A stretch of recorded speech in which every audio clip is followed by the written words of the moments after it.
Welcome back, everyone, to the third episode of the We Mean Business podcast. I'm your host again, Austin Marar. I'm here with Eli Gladstone. I'll let him introduce himself in a moment, but we're really excited. This is a really cool episode. I'm going to be interviewing Eli, and then we're going to be working together, doing kind of like a workshop on public speaking. So I'll let Eli introduce himself now and tell us all a little bit about what he does. Cool. So first of all, thank you for having me. Third episode. That's cool. Keep it going. So my name is Eli. I am one of the co-founders of a company called Speaker Labs, and we help people become better public speakers.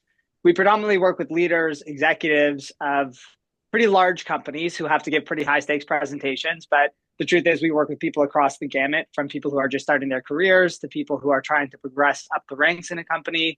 We work with tech people, salespeople, everyone in between. And I think it's because ultimately public speaking is a pretty ubiquitous skill. Like, it really doesn't matter what path you choose in life. If you can communicate effectively, it's going to enhance your ability to have impact and influence and ultimately achieve the results that you want.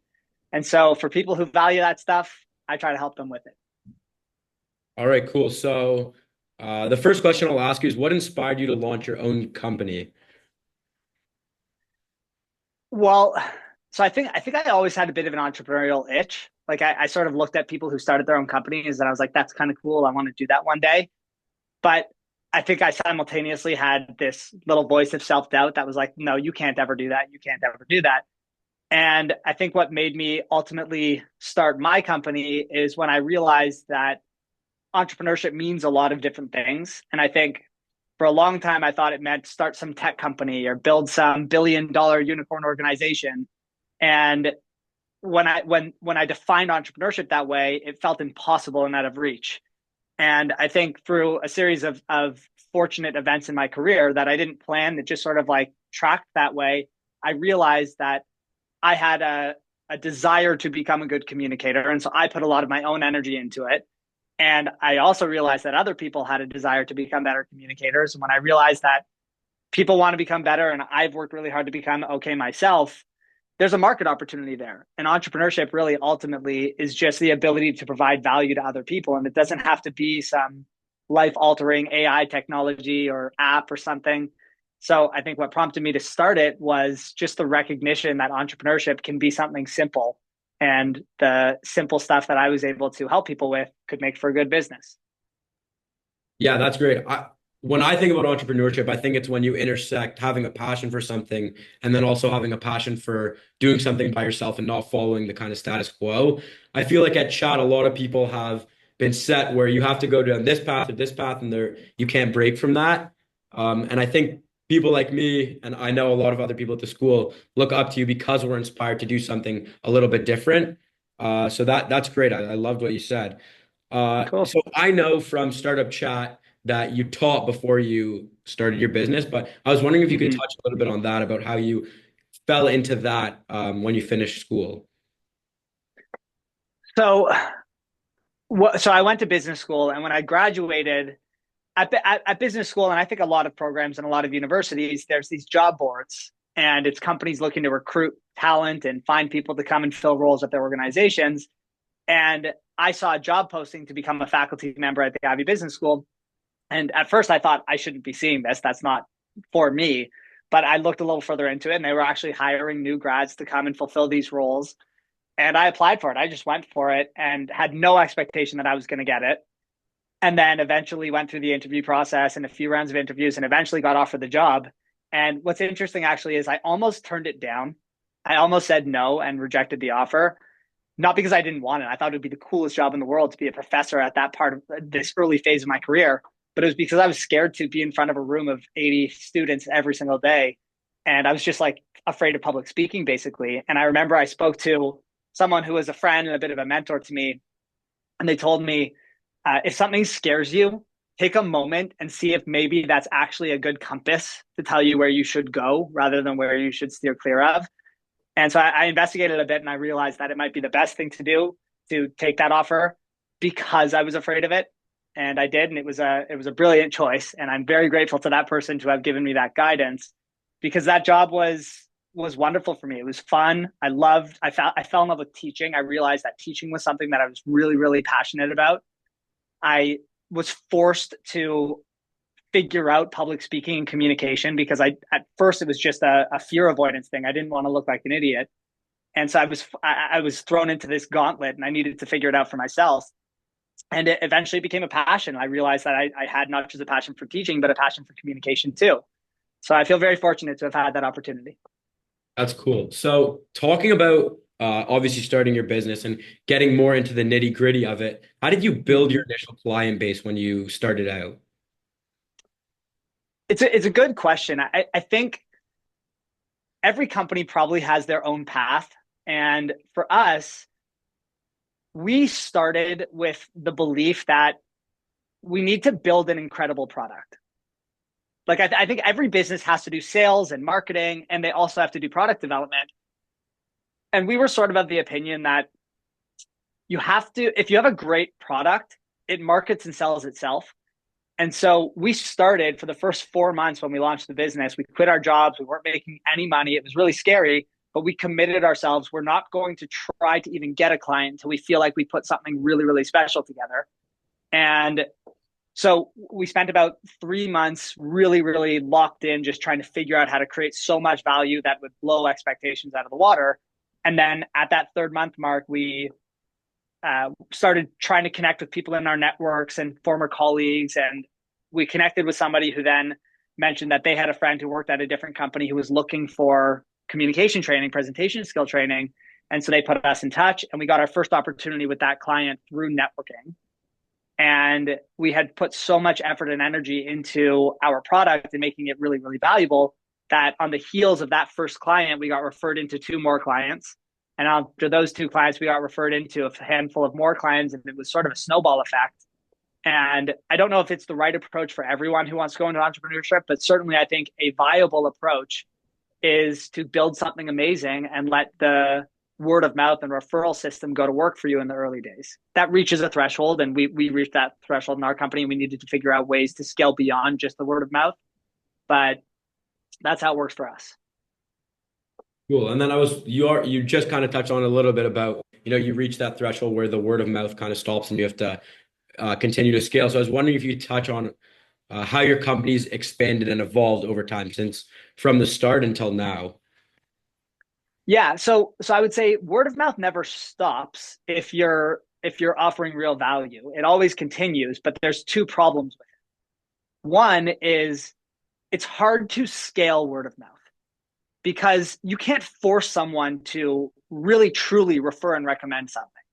Like if I'm a restaurant owner and you come and eat at my restaurant and you have a good time, I can't force you to go and tell other people to come eat at my restaurant.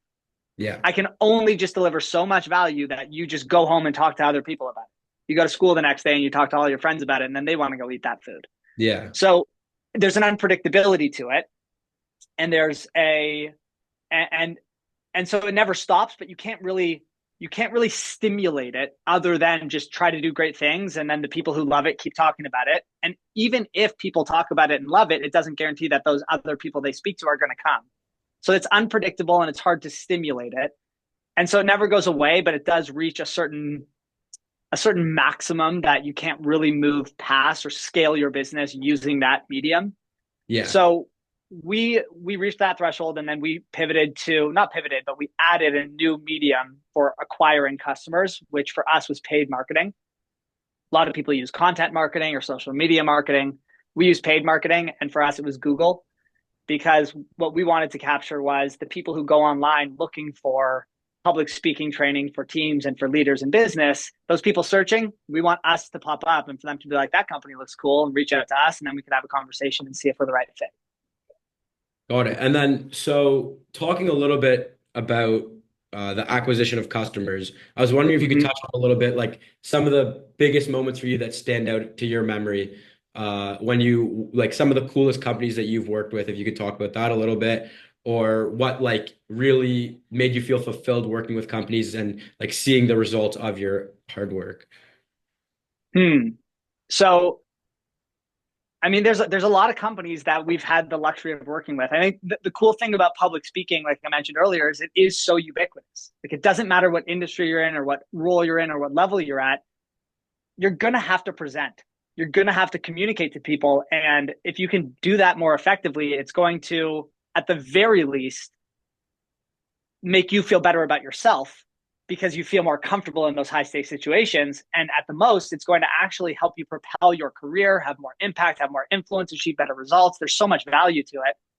So because of that, we've had the luxury of working with so many different companies and so many different kinds of industries, from tech to construction companies to service businesses. It's really quite vast. I would say there's a couple that stand out in my mind. We are One of our bigger clients is Maple Leaf Sports and Entertainment, and that's a pretty cool one because both myself and my co-founder were big sports fans. So getting to work with them is pretty cool. There's a company called Entrepreneurs Organization.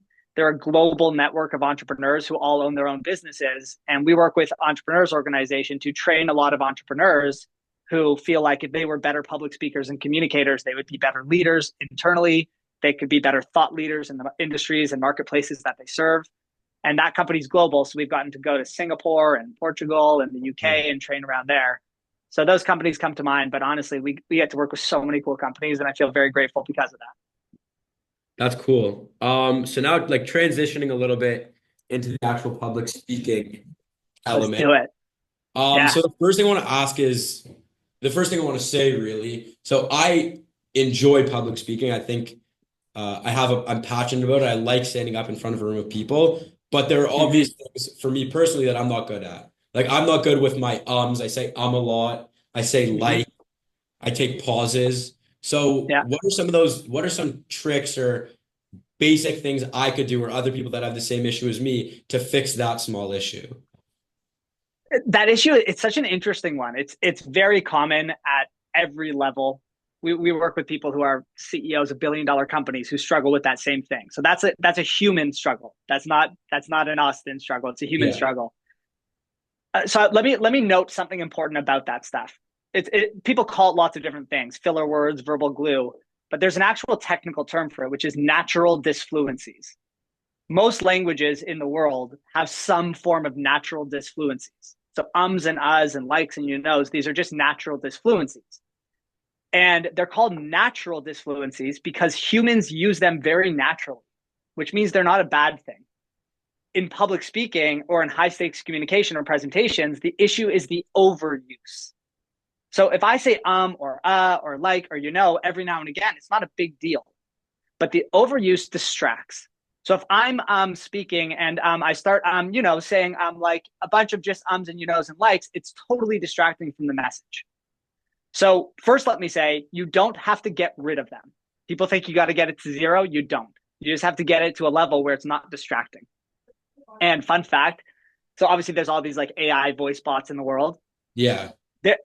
Google coded an AI voice bot. This is actually a number of years ago, where it was supposed to help hairdressers book appointments for people who call in to book a haircut. And it's just an AI voice bot, but people would call in and they'd say, "Hi, I'd like to book an appointment." And the AI would answer. And this is coded into an AI, and it would say, "Sure, that sounds great. How about Wednesday at like 2:30?" It would insert a like, and they coded that in because it's very natural. Yeah, it's So more first, human. you get that you don't have to get it to zero. Yeah. Okay, cool. So now the question is, how do you get it to a manageable level? And the truth is, what a lot of people do is they try to get rid of the ums and uhs. And if you're focusing on don't say don't say don't say you're probably going to say more. Yeah, I had a presentation yesterday and Uh-huh. I going into it, I said, at the very least, just try as little as possible to say the ums and like I caught myself like a few times saying it. So Yeah. yeah. So the actual solution, it's really, really simple, but the actual solution is to focus more on using silence. The reason people have all of those filler words is because they actually are quite uncomfortable in silence. They don't like that void. And so they want to fill it. And if they don't have something actually meaningful and deliberate to say, they'll put those filler words in there. But if you actually deliberately apply more silence, you'll notice that those filler words will start to just dissipate and you'll Yeah. have a manageable amount. So the next time you give a presentation, my advice to you, Austin, is don't try to not say try to use silence deliberately. Yeah. Make sense? Yeah, no, that does make a lot of sense. So let me give you a bit more practical insight on this. Yeah. There are three places to use silence, just so you can have a bit of practical understanding of when silence can be used. You can use it before you start talking in order to give yourself time to think. You can use it after you've shared a thought in order to give that thought space to resonate with the people you're speaking to. And you can use silence in the middle of a thought in order to create suspense. Yeah. So if you're speaking and you have a presentation, whether it's in your personal life, in your educational life, or at some point in your future in your professional life, focus on using more silence before you start talking. Take a moment, take a beat, and just gather your thoughts, and that'll prevent the ums and ahs. And at the end of your thought, give it space rather than just jumping into the next thing. And in the middle of your thoughts, try to nurture a little bit of that suspense a bit, and you'll find the ums and ahs and like so you knows they'll fade away. But because of the focus on silence. Yeah. And then, so touching on a little bit of the fear of public speaking, some people have a fear of public speaking. When you came in, you mentioned how it's the biggest fear, one of the biggest fears that people have. Why do you think Mm-hmm. that is? Where does that stem from for people? Well, so firstly, you said some people have public speaking fear. I actually think it's everyone that has public speaking fear, including the people who love it and find that they don't get that nervous. And here's why. All you need to do is just change the context a little bit. Like Austin, if I said you have a presentation tomorrow at school, you might not get that nervous for it. You Yeah. might try to you may want to not say too many times and you may focus on silence a bit more, but you're not going to get too nervous. But if Yeah. I said I don't know what you aspire to do in your career, but let's say it's entrepreneurship. Yeah. If I said, Austin, you have a chance to speak to 100 of the foremost entrepreneurs in Toronto and 100 of the foremost venture capitalists and angel investors in Toronto, and that's happening tomorrow, and you have a 1 hour slot, do you think you might feel a And I little bit might more be a little more nervous? nervous. Yeah. Yeah, and it's because the fear of public speaking it's contextual. And people think it's a fear of public speaking generically. No, it's a fear of certain components and certain variables of a public speaking context that trigger it for people. Some people feel it more when they're speaking to family and friends because these people know me. I don't want to screw up and ruin my reputation with them.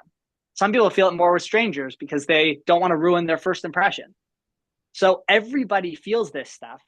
And some people have many scenarios where they feel comfortable and just a few where their fear is going to trigger. And a lot of people have a fear that triggers in almost all scenarios. So there's a spectrum to it, but you got to recognize everyone feels it. It's just contextual for a lot of people. Okay.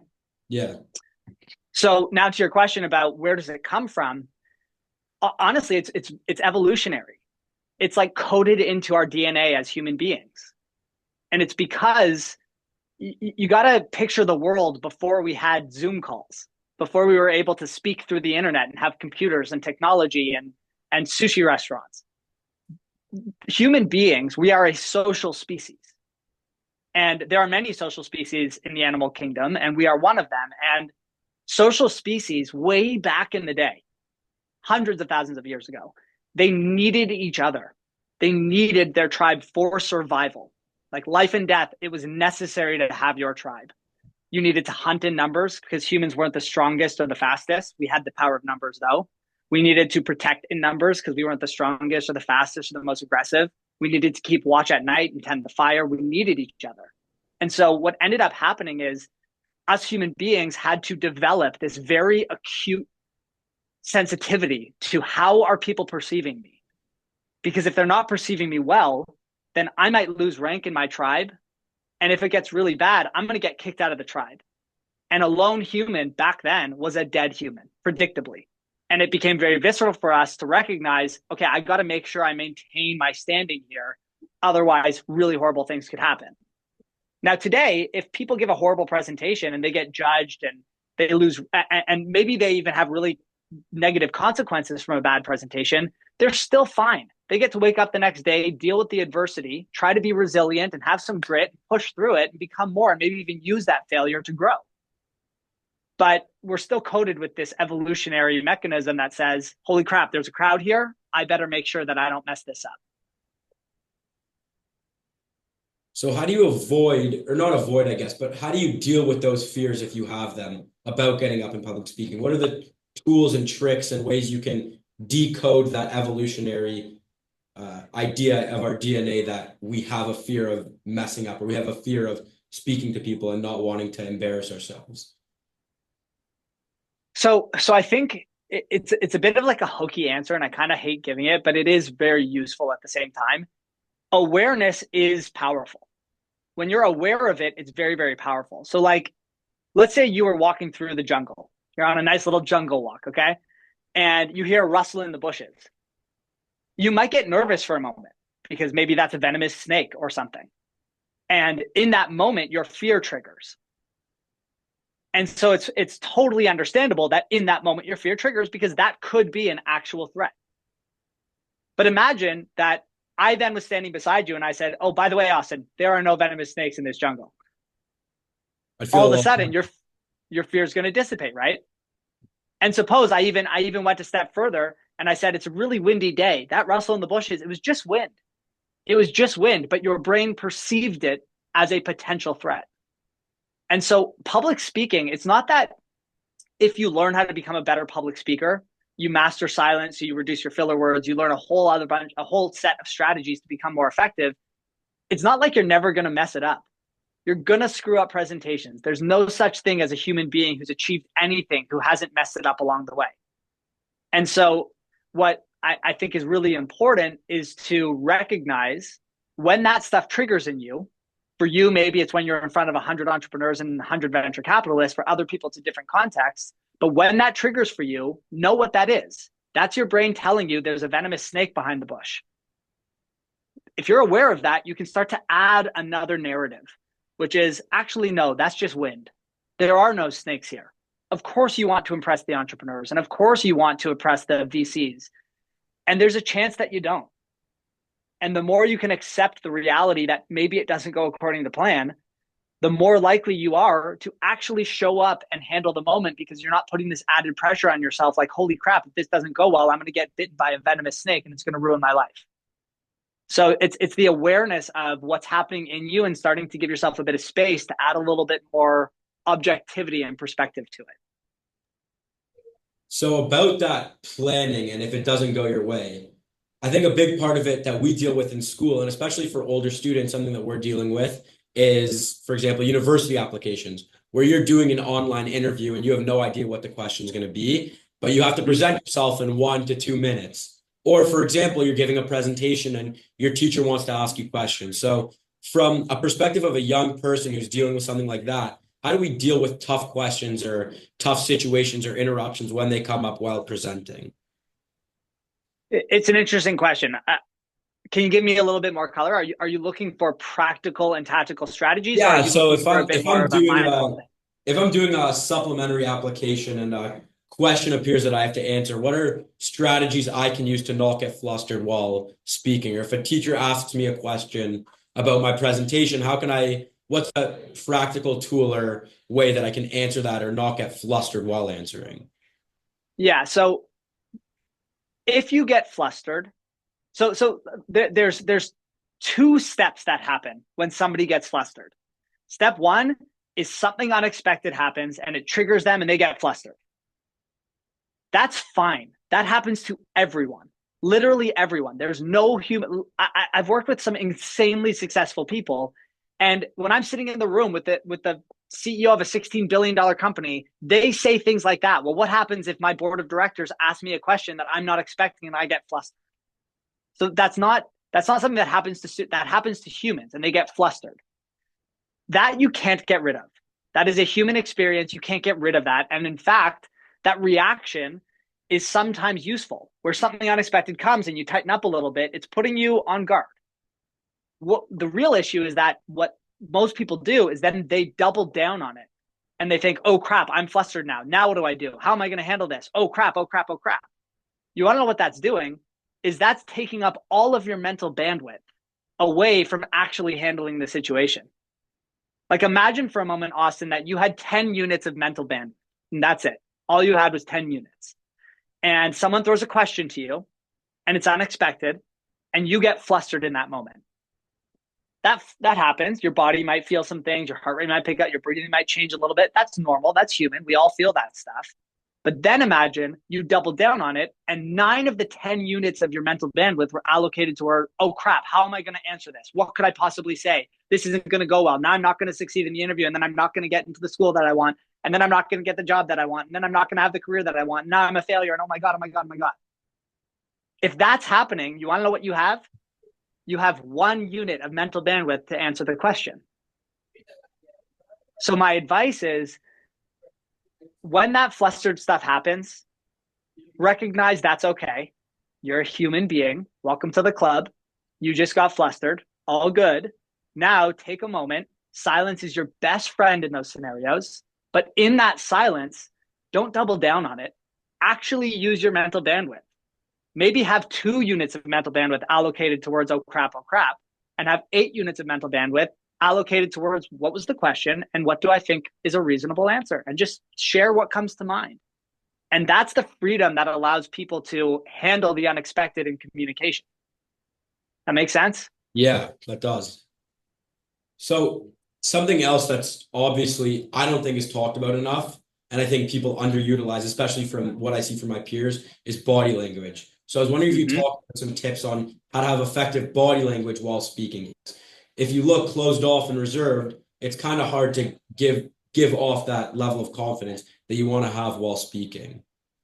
Yeah, it's a phenomenal question, and this is a more practical question than the earlier one of how do you deal with the fluster. The body language stuff, it's a practical thing, and it's really easy. It's sort of I like to look at body language and what we do with our voice, body and voice stuff, as punctuation for speaking. Like if it, can we try something right now? Yeah, for sure. I want you to say, "Hi, my name's Austin, and I love public speaking." But I want you to say it as flat as possible, monotone, emotionally flat. Okay, Okay. Hi, my name's Austin. I love public speaking. great. Now here's what I want you to do. Don't think about your body and voice, but I want you to think about emotion for a moment. And I want you to imagine that something really sad just happened, and you're trying to express, let's say, condolences to me. Maybe I lost someone I loved, right? So you're trying to evoke that sadness in me. All right. Now, if Yeah, I were to ask you, when you're trying to evoke sadness in other people, do you speak louder or do you speak quiet? probably quieter, Do you think you speak really fast or do you think you speak slower? slower. Do you think you use more silences, less silence? What do you think? I would think more silences. I would think I need more time in between. Yeah. And do you think your body language would be like jazz hands? What do you think you'd be doing with your Yeah. arms? Probably like by my side or like more reserved or Yeah, more not muted and super. reserved, Yeah. right? So now you know what to do. Try saying, "Hi, my name's Austin. I love public speaking." The content is in opposition to the emotion. I love public speaking is a positive thing, but I want you to say it and make me feel sad in the way that you're saying it, how you're using your body language and your voice. Okay. Hi, my name's Austin and I love public speaking. Cool. Now go even sadder, softer, quieter, slower. Hi, my name's Austin. I love public speaking. Cool. And you notice how like you're feeling differently in your own body when you do Yeah. that? Yeah. Okay, so now let's say you wanted to make me feel excited and happy and full of joy. Okay, without even figuring out, without even thinking what you do with your body and voice, just focus on making me feel that and use your body and voice to say the same thing. "Hi, my name's Austin. I love public speaking," but make me feel a sense of joy and excitement and happiness. Hi, my name's Austin and I love public speaking. Great. And notice your volume got louder, your pace got faster, your Yeah. gestures got bigger, you smiled more. Yeah. So body language is really easy. It's very intuitive. We don't have to teach people how to do it. In fact, there's a great quote by an author named Esther Perel. She says, "Body language is our species' mother tongue." Like everyone can do this stuff. What happens is people wait until they feel confident in order to do this stuff. They think, "I'll use these amazing tools at my disposal when I'm comfortable, when I'm confident." But if I'm nervous, if I'm flustered, if I'm uncomfortable, if I'm not confident, then I'm going to fall into my shell and I'm going to go into the safety mode. Because the safety mode, which sort of looks like people kind of shrinking a little bit, that safety mode is what people do when there's a real threat present. They go into fight or flight or freeze. And what my recommendation is, when you are in a high stakes situation, whatever that means to you, use your body language and use your voice to evoke emotion in other people, to punctuate your words, and don't wait for your confidence or comfort to do it. In fact, if you commit to doing it, you commit to using your body language to punctuate your message, it's actually on the other side of that that you will feel more confident. So, how do you use body language? How do you use your voice better? Focus on emotion. Use it to punctuate your message, to give it meaning. Because if I say, my name's Eli and I love public speaking, that means something very different than the actual words, right? If I say, my name's Eli and I love public speaking, now it means something. So use your body and voice to create meaning around your words, to punctuate your message, to evoke emotion, and don't wait for the comfort and confidence. Commit to doing it. It's easy to do. No one needs to teach you. You just have to choose to do it. And on the other side of it is likely where you'll find your confidence. Cool. So, do you think people should memorize speeches, or do you think it's better to have speaking notes and kind of speak freely? And then, what are some of the pros and cons of both, and what do you recommend people do? So I think there's a time and a place for everything. Let me start with that. Generally speaking, if I don't know anything more about the context that somebody's speaking in, my advice is having structured bullets, like notes, that beats that you want to hit on. That's probably the best way to go. But I look at it sort of like a spectrum. On one end of the spectrum is completely off the cuff. It's like, you know, the topic you're speaking about, and that's it. You haven't thought about it, planned anything. And on the other end is fully scripted and memorized. I would say the extremes come with bigger risks. So if you go in completely unprepared, you risk just not having the ability or the time really to formulate your thoughts. So I would say if you're dealing with an ad hoc situation, you're going to have to use silence to take the time to figure out some thoughts before you actually start articulating something. On the other end of the spectrum, fully memorized and scripted, you have to be careful there. You have to know it so intimately that like you know the lyrics to Happy Birthday so intimately. You don't have to Yeah. think about it. I could be pouring water on your head, blowing a fan in your face, and you would still know the lyrics to Happy Birthday. If you're Yeah. gonna memorize, you gotta know at that Has to be level. to that level. Yeah. And then it's a spectrum in between where you go from completely ad hoc to I have a sense of the idea I might share, or I've got one central idea and I'm not sure what else I'm going to share, or I've got three central ideas and I know which one comes first, which one comes second, which one comes third. And you can get more and more planned. I would say somewhere in the center is the best place to be for most presentations. And then the last question I want to ask before we wrap up. We're starting something at the end of the year, hopefully, where we're going to be doing book recommendations and book reviews. So Cool. students that have read some books will be hopefully posting like short little blogs about it. I was wondering if you could give us any recommendations about books that maybe touch on public speaking or other just cool books that you've read in general, that you think you'd want to recommend to high school students. Cool. So let me think. I mean, I have a certain genre of book that I like reading. I'm quite interested in the mind and what it means to be human and what's life all about and the meaning of it all. So I tend to read books that fall into that category. So these book recommendations probably aren't going to be for everyone, but if that Yeah. kind of stuff speaks to you, like if you're into that kind of philosophy kind of stuff, then I'm going to pull up my Kindle app right now and I'll tell you what comes to mind. I'm going to give you a few. Yeah. One of them is called The Untethered Soul, which is a really interesting book about what it means to be human. Another one that I think is really interesting in terms of what prevents people from achieving the things that they want is called The War of Art by Stephen I Pressfield. just started reading that actually. Fantastic, fantastic book. I'm a big tennis player. I love tennis, and there's a book called The Inner Game of Tennis, which is really interesting. It sort of speaks to the psychology behind the sport, and the author has written one about skiing and I think a couple other sports too. So that one's by Timothy Galway, Inner Game of Tennis. I absolutely loved. Let me see if there's any other really interesting ones that jump out off the page. Very practical business books. Alex Hormozy, if you've heard of him, he's all over Yeah. YouTube and social Yeah. media. Listen to his podcast. Yeah, he's fantastic, and I really liked his I really liked his first book, $100 million leads. Sorry, $100 million offers, more than his second book, $100 million leads, but both are really, really great. And I'll give you one fiction book that I really liked. It was called The Humans by a guy named Matt Haig, Haig. It's an interesting book about an alien species that comes down to Earth, but in secrecy, posing as humans, and then it's sort of like their experience of what it's like to be human. Really Wow, cool book. that does sound cool. All Yeah. right. Well, that was amazing. I'll end it before the hallway gets a little too loud to continue. But thank Okay. you so much. This was honest, like I had a lot of fun, but I learned a lot too. So I really appreciate Cool. it. I know everyone li that will listen will really appreciate it. So I want to say, like, on behalf of Good. everyone, thank you so much. It's my pleasure, Austin. Have an awesome day. Okay. Thank you. You too.